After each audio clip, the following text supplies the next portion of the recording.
Бисмилlah, альхамдулиллах, вассалату вассаламу аля расулиллах, ва аля алихи ва сахбихи ва ман ама ба'д. Сомали – одна из беднейших стран мира. Из-за сильнейшей бедности и царящей там первобытности, которая, клянусь Аллахом, разрывает наши сердца, попадая туда, ты чувствуешь себя так, словно перенесся на машине времени на несколько веков назад. Временами вся большая семья собирается в одной хижине. Какой размер хижины? Посмотри сам.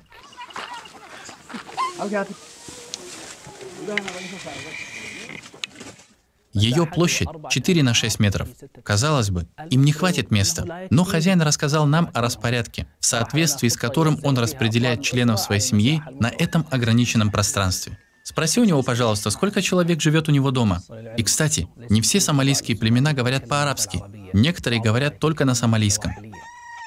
9 детей, отец, мать и его мать. То есть всего 12 человек? Да, 12. Как он их раскладывает внутри? Как он может всех их разместить на этом маленьком пространстве? Я его посчитал, это 4 на 6 метров?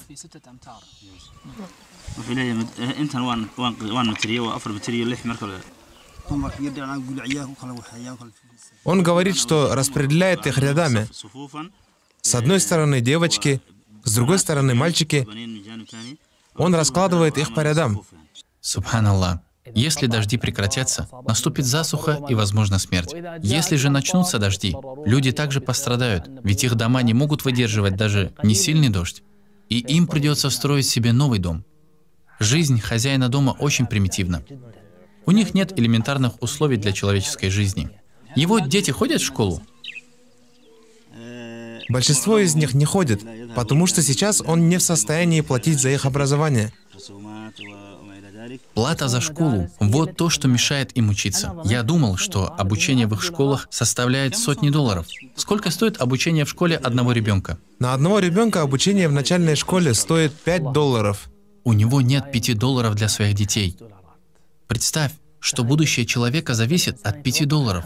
Клянусь Аллахом, мы с вами пребываем в таких милостях, что сосчитать их может только Всевышний Аллах. И это не единственные их трудности. Этот человек также не имеет какого-либо средства передвижения. Он всегда вынужден идти пешком. Знаешь ли ты, сколько часов он иногда должен идти по одному делу? Примерно 24 часа. Он идет 24 часа пешком, Не останавливаясь. не останавливаясь, чтобы дойти до какого-то места. Да. Это то, что мы видим в нем со стороны. Но что, как вы думаете, он чувствует в душе? Может ли человек, находящийся в таком состоянии, ощущать спокойствие духа и покой? Послушай его, что он говорит. Чувствует ли он счастье? Доволен ли он своей жизнью?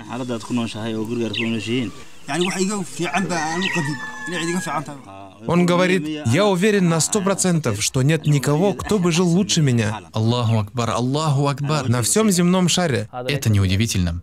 Это в точности то, о чем говорил посланник Аллаха, да благословит его Аллах и приветствует. Богатство человека не в изобилии мирских благ. Истинное богатство – это богатство души. Да благословит Аллах нашего пророка Мухаммада. Да, клянусь Аллахом. Вот так просто этот человек смог получить удовлетворение в жизни, и довольство, и спокойствие разлилось по его сердцу, подобно полноводной реке. До такой степени, что он ощущает, что нет никого, кто жил бы лучше, чем он. Хотя мы чувствуем, что нет никого, кто жил бы хуже него. Но счастье не измеряется занимаемой должностью, о которой мы мечтаем, ни машиной, которая нам нравится, ни деньгами, получить которые мы так стремимся. Счастье имеет 7 секретов. Все вышеперечисленные вещи не имеют отношения к счастью. Счастье находится в других координатах, и его чувствует тот, кто приучил себя к этому. И иншаллах, в будущем мы сделаем передачу, в которой расскажем об этих 7 секретах счастья. Уважаемый брат, уважаемая сестра, знаете ли вы, после того, как мы посетили ту хижину. Мы тогда считали, что это какое-то исключение, то есть во всем Сомали настолько плохо живет только та семья. Но нет, мы были поражены тем, что это вполне распространенное явление. Мы даже нашли хижину, которая была меньше первой. Она была круглой формы, с диаметром всего 4 метра. 13 человек живут в этой хижине? Да, живут. О Аллах, помилуй своих рабов. И ты должен спросить меня, из чего сделана эта хижина? Дом представляет собой металлические пластины, старые консервные банки, прикрепленные вместе. Их соединяют нитки и иногда гвозди. Сверху они вешают тряпки и водонепроницаемые материалы, чтобы во время дождя вода не попадала внутрь. Думаете ли вы, что они живут здесь месяц или 2, год или 2 года? Нет, в этой хижине они живут уже 10 лет. Клянусь Аллахом, человеку сложно выдержать внутри даже 5 минут, не говоря уже о том, чтобы жить в таком доме 10 лет. Здесь мы, кстати, нашли другого человека. У него мать и жена, и всего внутри дома у него живут 13 человек. Аллаху муста'ан. Иногда даже запах от готовки еды. От этого запаха угля можно задохнуться. Сейчас я попрошу, посчитай и скажи мне, как все эти люди могут жить на такой площади? Я до сих пор не знаю. В общем, такое положение дел в Африке. В Нигере, например, некоторые хижины похожи на коробки. Их покрывают полиэтиленовыми пакетами и какими-то нитками, и люди живут в них всю свою жизнь. Уважаемый брат, уважаемая сестра, есть один хадис пророка, да благословит его Аллах и приветствует. Я слышал его и раньше, но когда я поехал в Африку, я будто увидел его своими глазами. Посланник Аллаха, да благословит его Аллах и приветствует, сказал: «Кто из вас застал утро, пребывая в безопасности и в добром здравии, имея пропитание на этот день, тому словно достался весь мир». Когда некоторые братья увидят все это, они скажут: «Клянусь Аллахом, я чувствую, что я самый богатый в мире человек».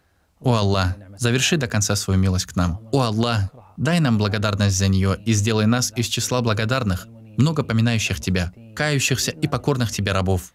Увеличь нам наше благоденствие и заверши для нас по милости Твоей вхождение в высшие сады Фирдауса вместе с пророками, правдивейшими, шахидами и праведниками. И как же прекрасны они в качестве товарищей. О Аллах, мы просим Тебя раскрыть наши сердца, простить наши грехи, возвысить наше положение и стереть наши прегрешения.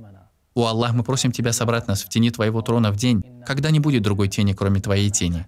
О Аллах, сделай так, чтобы книги наших деяний были даны нам в правую руку. Облегчи наш расчет и облегчи наш переход через сират. Мы просим Тебя, о Аллах, раскрыть наши сердца к повиновению Тебе, поведи нас к Твоему довольству и сделай самым любимым для нас тот день, когда мы встретимся с Тобой, когда мы посмотрим на Тебя, на седалище истины, возле всемогущего Властелина. Аминь, о Аллах, и хвала Аллаху, Господу миров.